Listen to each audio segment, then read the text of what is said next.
دیکھیے پارلیمنٹ جو ہے اس کا کام ہی یہی ہے کہ وہ آئین قانون اس میں کوئی ترمیم وغیرہ یہ اس کا جاب ہے، اس کی ڈیوٹی ہے، اور یہ ہماری ڈیوٹی ہے کہ ہم ملک کی حالات کے تحت اور ایک ضرورت کے تحت ملک میں قانون سازی بھی کریں، قانون میں ترمیم بھی کریں، آئینی ترمیم بھی لائیں۔ لیکن ظاہر ہے کہ جب ترمیم آتی ہے تو اس پر اختلاف ممکن ہوتا ہے، تو جو مسودہ حکومت کی طرف سے لایا گیا ہم نے اسے اکثر مسترد کر دیا تھا، اور وہ کسی قیمت پر بھی قابل قبول نہیں تھا۔ اس سے پارلیمنٹ کی توقیر ختم ہو جاتی، اس سے ہماری عدلیہ کمزور ہو جاتی، اس سے ہمارے تمام پاکستان کے عام شہریوں کے انسانی حقوق جو ہے وہ تباہ ہو جاتے، اور ان کی کوئی حیثیت نہ رہ جاتی۔ تو ظاہر ہے کہ ہم اسمبلی میں اس لیے تو نہیں ہے کہ ہم عوام کے خلاف کوئی ترمیم پاس کریں، بلکہ عوام کے مفاد میں ہم نے سب کچھ کرنا ہے، ملکی مفاد میں ہم نے سب کچھ کرنا ہے، تاکہ یہاں پر ایک پرامن معاشرہ تشکیل دیا جا سکے، اور جو چیزیں وقت کی ضرورت ہوتی ہیں ہم ان ضرورتوں کو ترجیح دیں۔ یہ نہیں کہ ہم کسی ادارے یا کسی محکمے کو طاقتور بنانے کے لیے قانون بنائیں، اور غیر ضروری طور پر ان کو اختیارات دینے کے لیے ہم کوئی قانون بنائیں، بلکہ تمام اداروں کے درمیان توازن پیدا کرنا اور ملک کے اندر ایک متوازن سیاسی ماحول پیدا کرنا، یہ ہمارا ایک مقصود ہوتا ہے، یہ ہماری ڈیوٹی ہوتی ہے، یہ ہماری ذمہ داری ہوتی ہے۔ اب الحمدللہ ایک لمبی چوڑی گفتگو اور مذاکرات کے نتیجے میں جو مسودات اس وقت شیئر کیے گئے ہیں مسلم لیگ نون کی طرف سے بھی، پاکستان پیپلز پارٹی کی طرف سے بھی، جمعیت علماء اسلام کی طرف سے بھی، تو اس میں کافی اب ہم آہنگی تقریباً پیدا ہو چکی ہے، اور جو چیزیں ہم نے مسترد کی وہ واپس ہو چکی ہیں، اور جو چیزیں ہم نے مطالبہ کی تھی وہ قبول ہو جائیں گے انشاءاللہ۔ تو پھر بھی کل 15 ہے انشاءاللہ، میں کراچی میں کل بلاول بھٹو صاحب سے ملوں گا، اور پھر یہاں سے میں سیدھا لاہور جاؤں گا، میں میاں نواز شریف صاحب سے بھی ملوں گا وہاں پہ، پھر میں اسلام آباد جاؤں گا تو وہاں پر پی ٹی آئی کے ساتھ ان کی قیادت جو موجود ہے ان سے بات کروں گا، اور اس طریقے سے ایک اتفاق رائے پیدا کرنے کی ایک کوشش ہے، تاکہ ملک میں کوئی ایک آئین کی ترمیم کی وجہ سے کوئی ہنگامہ آرائی نہ ہو، کوئی اختلافات نہ ہوں۔ اور اس سے پہلے 18ویں ترمیم آپ کو یاد ہوگا، 18ویں ترمیم میں بھی کوئی ہمیں 9 مہینے لگ گئے تھے۔ جب 18ویں ترمیم میں ہمیں 9 مہینے لگ گئے تھے تو اب 26ویں ترمیم میں ہمیں 9 دن تو دے دینے چاہیے کہ ہم اس میں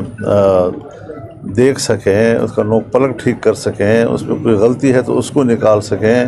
کوئی اچھی بات ہے تو وہ ڈال سکیں اس کے اندر۔ تو یہ سارا ایک بڑا لمبا ایک ایکسرسائز ہے، اس کے ہمیں ماضی میں بھی کافی تجربات ہیں۔ بعض دفعہ ہمیں کچھ چیزیں طے کرنے کے لیے، خارجہ پالیسی کے اصول طے کرنے کے لیے 6 مہینے تک ہمیں کمیٹی روم میں بیٹھنا پڑا۔ تو آج کیا مسئلہ ہے کہ ہم 1 مہینہ بھی دینے کو تیار نہیں ہیں، اور ایسی کوئی جلدی ہم پر مسلط کی گئی، لیکن ہم اس سے متاثر نہیں ہوئے، اور ہم نے کہا نہیں، جب تک کہ ہم اطمینان حاصل نہیں کریں گے اس وقت تک کوئی ترمیم نہیں آئے گی، اور اگر آئی تو ہم اس کو مسترد کریں گے۔ جی اب الحمدللہ بڑی محنت اور کوشش کے بعد ہم ایک اتفاق رائے کے قریب پہنچ چکے ہیں، اور آپ دعا فرمائیں کہ مکمل اتفاق رائے تک ہم پہنچ سکیں۔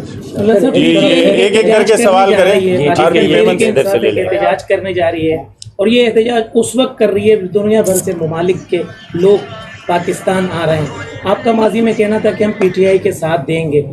کچھ دنوں پہلے حال ہی میں آپ کی سابق ڈپٹی اسپیکر اسد عمر صاحب سے ملاقات بھی ہوئی ہے، کیا کہتے ہیں آپ اس حق؟ ملاقاتیں تو ہماری چلتی رہتی ہیں۔ میں نے ایک اپیل کی تھی کہ کوئی بھی مظاہرہ ہو، احتجاج ہو، اس کو شنگھائی تعاون تنظیم جو ہے اس کے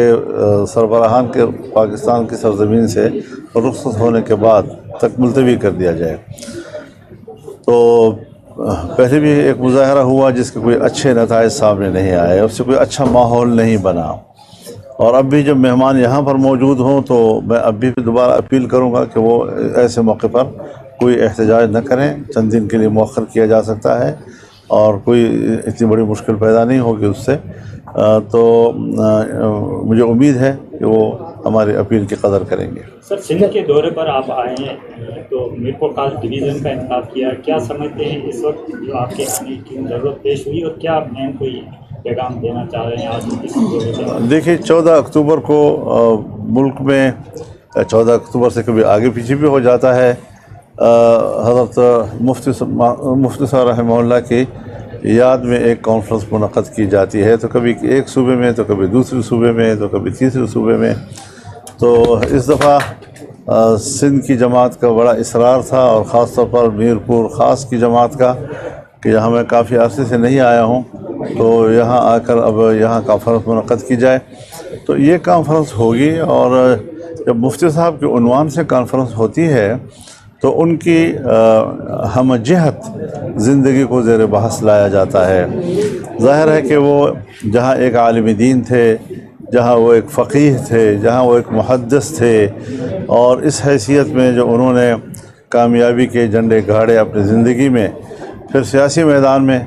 تو ظاہر ہے کہ انہوں نے ملک میں ایک بڑا مقام پیدا کیا، اور انہوں نے جو نقوش چھوڑے ہیں وہ پوری قوم کے لیے قابل تقلید ہیں. اور اس میں ظاہر ہے کہ ملک کے اندر امن و امان کا ماحول ہو، ایک اچھا جمہوری ماحول ہو، پارلیمانی کردار ہو. انہوں نے اپنے پارلیمانی کردار سے آئین بنایا، اس آئین پر انہوں نے دستخط کیے، ختم نبوت کا مسئلہ حل کیا انہوں نے، پھر بین الاقوامی سطح پر ساری زندگی انہوں نے فلسطین کے